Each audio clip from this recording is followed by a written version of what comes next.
Erich Naumann, an SS officer, was among the most notorious figures responsible for the mass killings of civilians in Belarus during World War II.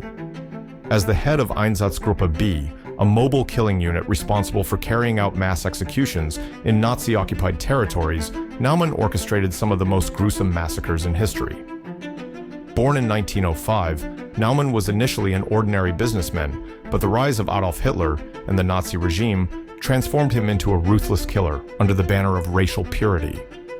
The Einsatzgruppen, elite death squads under the SS, were tasked with exterminating Jews, Romani people, communists, and anyone else deemed a threat to Nazi ideology. Their methods were direct and brutal, rounding up civilians, marching them to secluded areas, and executing them en masse. Naumann, in charge of Einsatzgruppe B, led these campaigns of terror in Belarus from 1941 to 1943, where he became infamous for the cold-blooded murder of over 35,000 men, women, and children. Under Naumann's command, Einsatzgruppe B would invade Belarusian villages and towns, herding civilians into pits where they were systematically shot. The killing methods were chillingly efficient and impersonal, with mass graves often dug in advance. Naumann's men would line up the victims, often entire families, and execute them one by one. Sometimes, to conserve ammunition, his unit would force people to dig their own graves before being shot. The massacre left Belarus ravaged, with whole communities wiped out, their bodies dumped in mass graves, forgotten by the Nazis who considered their lives worthless. Naumann, like many high-ranking SS officers, was driven by a fanatical belief in the Nazi vision of racial superiority. His role in the Einsatzgruppen was not just a job, it was a mission. He believed in Hitler's ideology of eradicating the Jewish Bolshevik threat and purging occupied territories of anyone seen as racially or ideologically inferior. But beyond ideological zealotry, Naumann also sought personal power and favor within the Nazi hierarchy. He wanted to prove his loyalty and effectiveness, knowing that success in his gruesome task would lead to higher status within the SS. For Naumann, success meant the complete annihilation of entire communities. His goal was to exterminate the Jewish population of Belarus, along with anyone who might resist Nazi occupation. His orders were clear: kill as many as possible, as quickly as possible. He showed no mercy, and his methods reflected a brutal efficiency that shocked even some of his contemporaries. During the war, Erich Naumann operated with impunity. The chaos of Nazi occupation in Eastern Europe provided him and his Einsatzgruppen with free rein to carry out mass murders without interference. The sheer scale of Nazi atrocities made it nearly impossible to stop individual perpetrators like Naumann while the war was ongoing.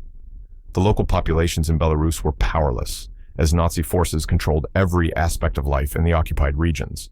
Resistance was met with immediate and brutal retaliation, often leading to the destruction of entire villages. Naumann's unit was highly mobile, which made tracking their movements difficult. They would strike swiftly, commit their atrocities, and move on before any organized resistance could mount a response.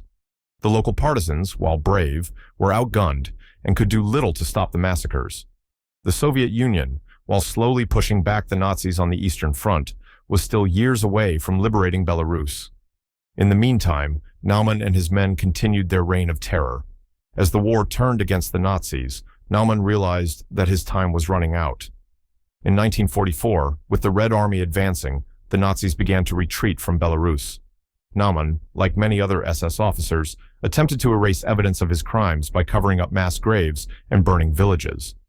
But the scale of the atrocities was too vast to hide.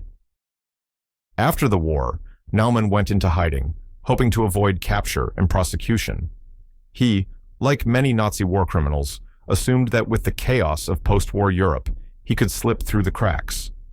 For a time, it appeared he might succeed, but the Allied forces were determined to bring Nazi war criminals to justice, and the Nuremberg Trials were established to hold individuals accountable for the unimaginable crimes they had committed. In 1947, Naumann's past caught up with him. He was identified, captured, and brought to trial at the Einsatzgruppen trial, part of the larger Nuremberg Trials that sought to hold the masterminds of the Holocaust and other Nazi atrocities accountable for their actions. Naumann's attempts to escape justice were ultimately futile because the world had not forgotten the horrors he inflicted on the people of Belarus. The Allies had made it a priority to hunt down the leaders of the Einsatzgruppen, who had been responsible for some of the most egregious war crimes of the Holocaust. Naumann's name was on the list of key figures to be prosecuted, and his role in the Belarus massacres was well documented. During the Nuremberg Trials, the evidence against Naumann was overwhelming. Survivors from Belarus and members of the Red Army provided testimony about the mass killings they had witnessed. Photographs and documents detailing Einsatzgruppe B's operations were presented in court, leaving no doubt about Naumann's role in the systematic extermination of civilians. Naumann's defense, that he was simply following orders, held no weight. The Nuremberg trials had already established that following orders was not an acceptable excuse for crimes against humanity. Erich Naumann was found guilty of crimes against humanity, war crimes, and membership in a criminal organization, the SS. The court determined that Naumann had directly ordered the massacres of tens of thousands of civilians, and that he had done so not out of military necessity, but out of a deep-seated belief in Nazi ideology. His crimes were deemed so horrific that the only suitable punishment was death. On June 7, 1951, Erich Naumann was executed by hanging. The execution took place in Landsberg prison, where many other high-ranking Nazi war criminals met their end. As he stood on the gallows, Naumann's cold indifference to his victims remained unchanged. There was no remorse, no recognition of the unimaginable pain and suffering he had caused. But for the families of the 35,000 civilians who perished under his orders, Naumann's death provided a measure of justice. The execution of Erich Naumann marked the end of one of the most brutal chapters of the Holocaust. His death, while not enough to heal the wounds left by his atrocities, was a symbolic victory for justice. It showed that even the most powerful and ruthless figures in the Nazi regime could not escape accountability forever. The massacre of 35,000 civilians in Belarus remains one of the most chilling examples of Nazi brutality, and Naumann's execution serves as a reminder that those who commit such heinous acts will eventually face the consequences of their actions. Erich Naumann's story is one of horror, mass murder, and eventual justice. As the head of Einsatzgruppe B, he played a key role in the extermination of civilians during the Holocaust, particularly in Belarus, where 35,000 men, women, and children were slaughtered under his orders.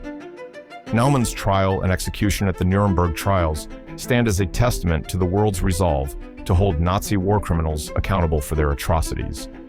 Though Naumann's victims could never be brought back, his execution marked a moment of justice for the survivors and the families of those who perished.